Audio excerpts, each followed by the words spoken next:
Ekaro, Ekason, Ekale, this is Crossblog XTV. Don't forget to subscribe, like and share. Lórí ọ̀rọ̀ ọjọ́ CAC àti gbogbo ohun tó ń lọ lọ́wọ́, arábìnrin ti jáde o. Ọlọ́run kan ṣáà ń tẹ́tí òun lọ́tún àti lọ́sì. Pé kí lóde tóun ṣe máa support àwọn pásítọ̀ pẹ̀lú oríṣiríṣi nǹkan tí àwọn pásítọ̀ ń ṣe. Ló dáhùn ló ní pé kò ń ṣe dandan kóun tẹ̀lé ibi táwọn èèyàn bá tẹ̀lé. Pé láàrin àwọn èèyàn Ọlọ́run yìí, àwọn èèyàn dáadáa yìí wà láàrin wọn. Kò ń ṣe gbogbo wọn lèèyàn burúkú. Àṣà lè sọ pé gbogbo wọn lèèyàn burúkú kápá gbogbo wọn tì. Ó ní tó bá wọn lòun lè ṣe. Anybody ò lè force òun láti tẹ̀lé ẹni tó bá tẹ̀lé. Ẹni tó bá tẹ̀lé tó bá ní one or two things tó ṣe fún ẹ, deal with it. Tí o bá ti ṣe fóun, that's my own problem. So anyway, jẹ́ listen. Ó ṣe àwọn àlàyé yìí lẹ́yọ kọ̀ọ̀kan bó ṣe ń ṣàfi death threat oríṣiríṣi sórí mẹ́sẹ̀gì fún ẹjọ́ jẹ́ ká gbọ́ lẹ́nu arábìnrin náà. Now listen to me. I don't want to tag your name, but let me tell you, if you think you can threaten me simply because of what I believe in, you are joking. Or you think you guys, set of you think maybe you guys can silence me because of your bad comments. You are joking. Yes, I am not a baby. Your own point of view may differ from my own point of view. So, gbogbo wa náà a lè sùn ká kọrí síbì kan.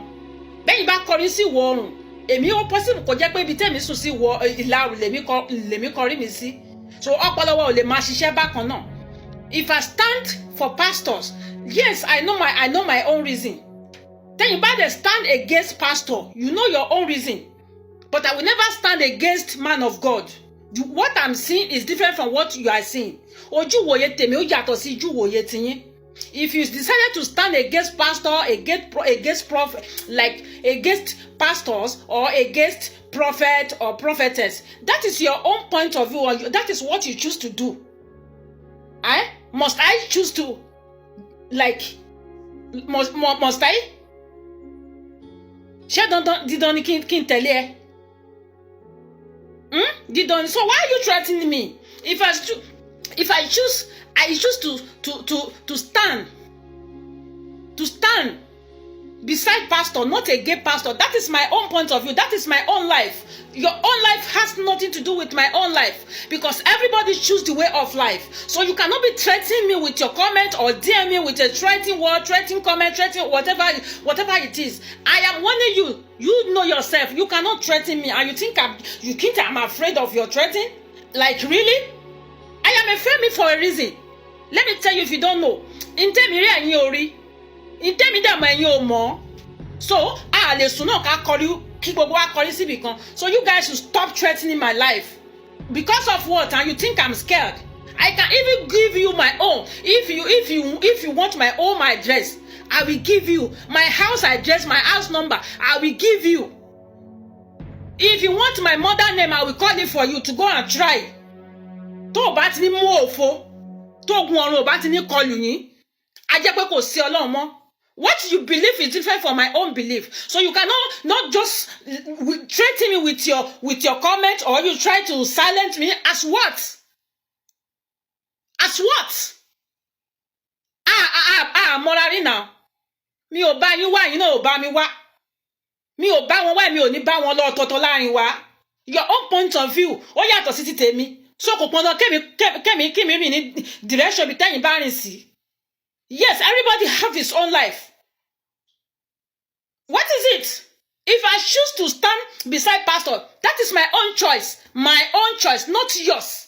Your own, you can stand against pastors, fake pastors. That is yours. I stand beside good pastors. Not all pastors are wicked.